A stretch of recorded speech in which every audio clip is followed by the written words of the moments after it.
Na ndio maana ni hatari sana kumfanya adui yako ajue udhaifu wako, atakumaliza. Chunga sana. Watanzania wanataka mabadiliko.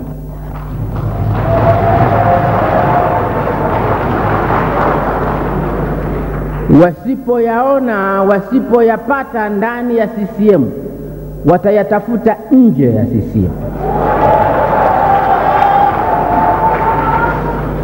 Ile kupuru. Na kama wewe unajua unachofanya hapa, pakishatokea hali ya namna hiyo, kazi yako ni kushutuka. Leo tunapozungumza hapa, tumekuja na operation maalum inaitwa fukua. Ndio operation tunakuja nayo hapa. Katika muktadha wa siasa za Afrika, suala la viongozi waliowahi kushika madaraka kurejea tena kwenye ulingo wa siasa limekuwa jambo la kawaida. Tanzania, ambayo inasifika kwa utulivu wa kisiasa na mabadiliko ya uongozi wa amani, nayo haijakwepa hali hii.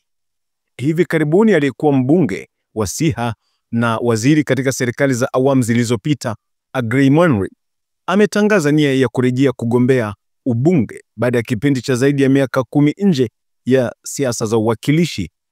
Licha ya kuwa hatua hii ni halali kikatiba, inazua hoja nzito kuhusu uendelevu wa demokrasia, nafasi ya kizazi kipya katika uongozi na athari za mzunguko wa watu wale katika ulingo wa siasa. Leo tutachambua athari za kisiasa na kijamii za viongozi waliowahi kushika madaraka kurejea tena katika siasa za uwakilishi kwa kutumia mfano wa Agrey Mwanri kama rejea kuu ya uchambuzi huu. Mmoja wa wastaafu ambao wameorodheshwa katika taarifa ya mkurugenzi wa mawasiliano Ikulu ni aliyekuwa mkuu wa mkoa wa Tabora, Agrey Mwanri, ambaye kwa kiwango kikubwa pamoja na utendaji wake watu wengi watamkumbuka kwa haya. Agrey Mwanri ni mmoja wa wanasiasa wa muda mrefu nchini Tanzania. Nimekuta katikati ya barabara. Kwa nini wewe unapitisha kwama na ng'ombe? Unajua kwato za ng'ombe hizi, unajua kabisa kwamba zinachimba barabara hapa. Na kila siku nawapigia kelele hapa, kila siku napigia kelele hapa, mnisikii. Kila siku nasema, faini, una faini, utafungwa. Alafu wewe unataka nije hapa niseme basi naomba. Mbali na kuwa mbunge wa jimbo la Siha kwa zaidi ya miaka 10, pia amewahi kushika nafasi ya naibu waziri na baadaye mkuu wa mkoa wa Tabora. Kwa sasa hivi ninapoondoka hapa, ili usije ukanikoroga, utakaimu wewe kama headmaster hapa. Wewe ndio utakaimu hapa. Wewe si una cheo. Sasa kwa utaratibu wangu mimi, kwa sababu unajua ninachozungumza hapa, usije ukaniambia mzee, unajua ile tulipoondoka tu tukaenda Sikonge, niliporudi nikakuta wameshanishughulikia. Wewe sasa ndio wewe hapa ndio unachukua nafasi ya headmaster. Wewe hapa unachukua nafasi. Sawa. Anayejisikia vibaya shauri yake, lakini mimi natimiza wajibu wangu. Mtu akiniuliza kwa nini unafanya hivi, namwambia nabeba dhamana. Martha, umeelewa? Wewe ndiye mkurugenzi mtendaji hapa, simamia haya maneno nilizozungumza hapa. Sikonge na waambieni. Tumetoka sasa hivi kule kugombana. Report mmeiona. Mbona inatokea? Wale mkavunja ndani. Usingoje kila siku nakuletea timu hapa zinatoka mkoani, nyinyi wenyewe hapa. Ili wale wanaotaka kunidanganya ni wakamatie humu. Aidha, alihusishwa na nyadhifa mbalimbali ndani ya mashirika ya umma, yakiwemo majukumu ya kibalozi katika bodi ya Pamba. Kuibuka kwake tena katika siasa za ubunge kunatokea wakati ambapo mjadala kuhusu nafasi ya kizazi kipya katika uongozi wa kisiasa unaendelea kushika kasi. Katika mazingira haya, kurejea kwake kunapaswa kutathminiwa kwa jicho la kitaalamu kuhusu athari zake kwa siasa za uwajibikaji, usawa wa kisiasa na dhana ya mabadiliko. Napenda kuchukua nafasi hii kumshukuru Mwenyezi Mungu na kumwambia Mungu asante kwamba mimi na familia yangu ametupa afya njema ya kuweza tena kurudi nyumbani hapa na kuja kuona jambo hili la kihistoria likifanyika, na mimi nikionyesha nia ya kuwania nafasi ya ubunge katika jimbo letu la Siha. Nimetoka hapa yapata miaka 10 na sasa nimerudi tena kwa ajili ya kushirikiana na wananchi wenzangu katika wilaya ya Siha kwa ajili ya kujiletea maendeleo. Athari kwa demokrasia na uongozi wa kizazi kipya. Mojawapo ya athari kuu za wanasiasa kurejea madarakani ni kuzuiwa kwa mzunguko wa damu mpya katika uongozi wa taifa. katika jamii yenye idadi kubwa ya vijana kama ilivyo kwa Tanzania, ambapo zaidi ya 60% ya watu wako chini ya umri wa miaka 35, kuna matarajio ya kuwa uongozi utaakisi muundo wa kijamii.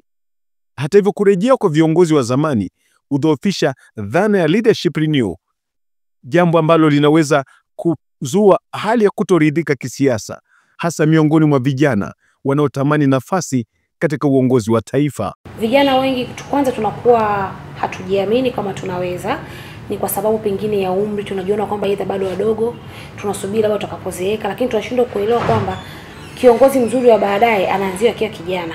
Kwa hiyo kama kijana unatakiwa kuanza kujitengeneza chini ukiwa na umri mdogo, ili hata hapo baadaye uweze kuwa kiongozi mzuri.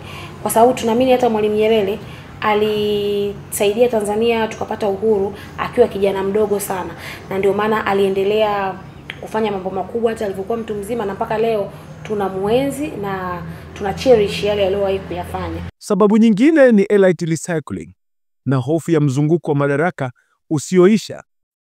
Mwalimu Nyerere aliwahi kuongea mwaka 75, anaongea na wafanyakazi.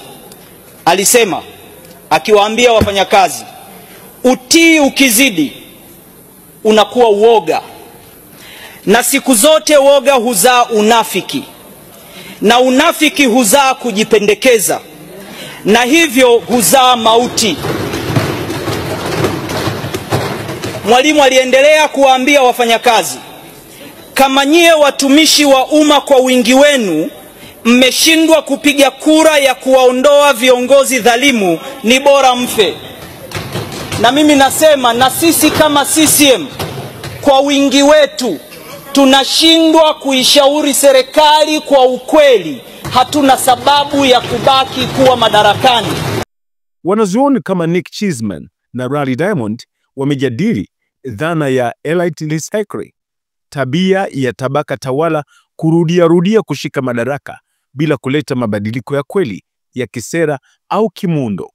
Katika hali kama hii, siasa huwa ya watu binafsi badala ya taasisi, na mageuzi ya kweli hukwama kwa sababu viongozi hao ni sehemu ya mfumo wanaotakiwa kuubadilisha. Mwanri, akiwa mmoja wa wasomi wa kisiasa waliowahi kushika nafasi za juu kwa muda mrefu, anapotaka kurejea, hoja ya elitism na mzunguko wa madaraka hujitokeza. For anybody who changes his principles depending on whom he is dealing, that is not a man who can lead a nation.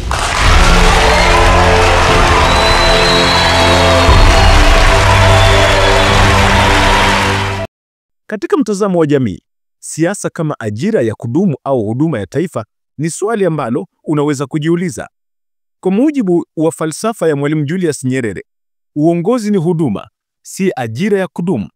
Hata hivyo, kurejea kwa viongozi waliowahi kustaafu kunapotosha dhana hii na kuashiria kuwa baadhi ya watu huona uongozi kama fursa binafsi isiyopaswa kuachwa, hali ambayo hujenga taswira ya wanasiasa wasiopenda kujitoa. Unamuona analiandama jitu, anafatana nalo, unasema huyu anafatana na lile jitu kwa nini? Maana si heshima huyu kuandamana na yule, lakini unagundua anaandama hela. Hii ni tabia ya kimalaya hii. Na tunao wanasiasa wenye tabia ya kimalaya namna, wananunulika, heshima yao inauzwa, ina bei, jambo ambalo hudhoofisha imani ya wananchi kwa mfumo wa kisiasa na uaminifu wa vyama vya siasa. Wakati mwingine urejeo huu utafsiriwa kama jitihada za kujilinda au kurejesha ushawishi wa kisiasa badala ya kuwahudumia wananchi. Wako wanasiasa, si wengi, lakini tunao. Na hapa Tanzania si wengi, lakini tunao. Ni wanasiasa kama malaya hivi. Wanajali fedha zaidi kuliko heshima yao.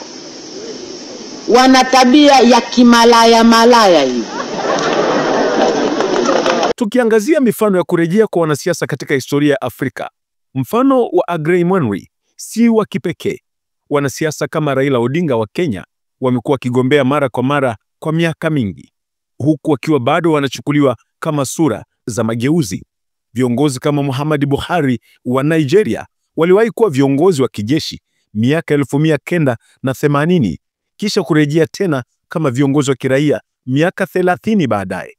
Hii inaonyesha kuwa urejeo wa kisiasa ni jambo la kawaida katika siasa za Afrika, lakini daima linaambatana na mjadala wa kisera kuhusu nafasi ya kizazi kipya na dhana ya mabadiliko ya kweli. Kuna changamoto. Kweli kwamba tulikuwa na changamoto mingi zaidi, na Wakenya wote wanajua. Uhuru Kenyatta mwenyewe amesema hata shida yeye amekuwa naye kwa serikali ya awamu ya kwanza, wakati walikuwa nafanya na huyo naibu wake, vile mambo ya ufisadi ilikuwa imezidi katika serikali. Kurejea kwa Agrey Mwanri katika siasa za ubunge baada ya kipindi kirefu nje ya bunge ni tukio linaloibua mjadala mpana kuhusu mustakabali wa siasa za Tanzania. Ingawa ni haki yake kikatiba, hatua hiyo inaathiri kwa namna mbalimbali uendelevu wa demokrasia, nafasi ya vijana na dhana ya uongozi wa kitaifa kama huduma. Ili kuendeleza mfumo wa kisiasa wa haki, shirikishi na endelevu, ni muhimu kwa vyama vya siasa kuweka mikakati madhubuti ya kulea viongozi wapya na kupunguza utegemezi wa viongozi wa zamani. Tanzania inahitaji siasa zenye misingi ya mabadiliko, usawa na maadili ya kizalendo, badala ya kuwa na mzunguko wa wanasiasa wale wale waliobadilika kwa majina tu, lakini si kwa fikra. Sasa watu wanaweza kaniuliza hivi, sasa shida yako nini mkuu? Mimi jamani, wasiwasi sina, lakini nina mashaka.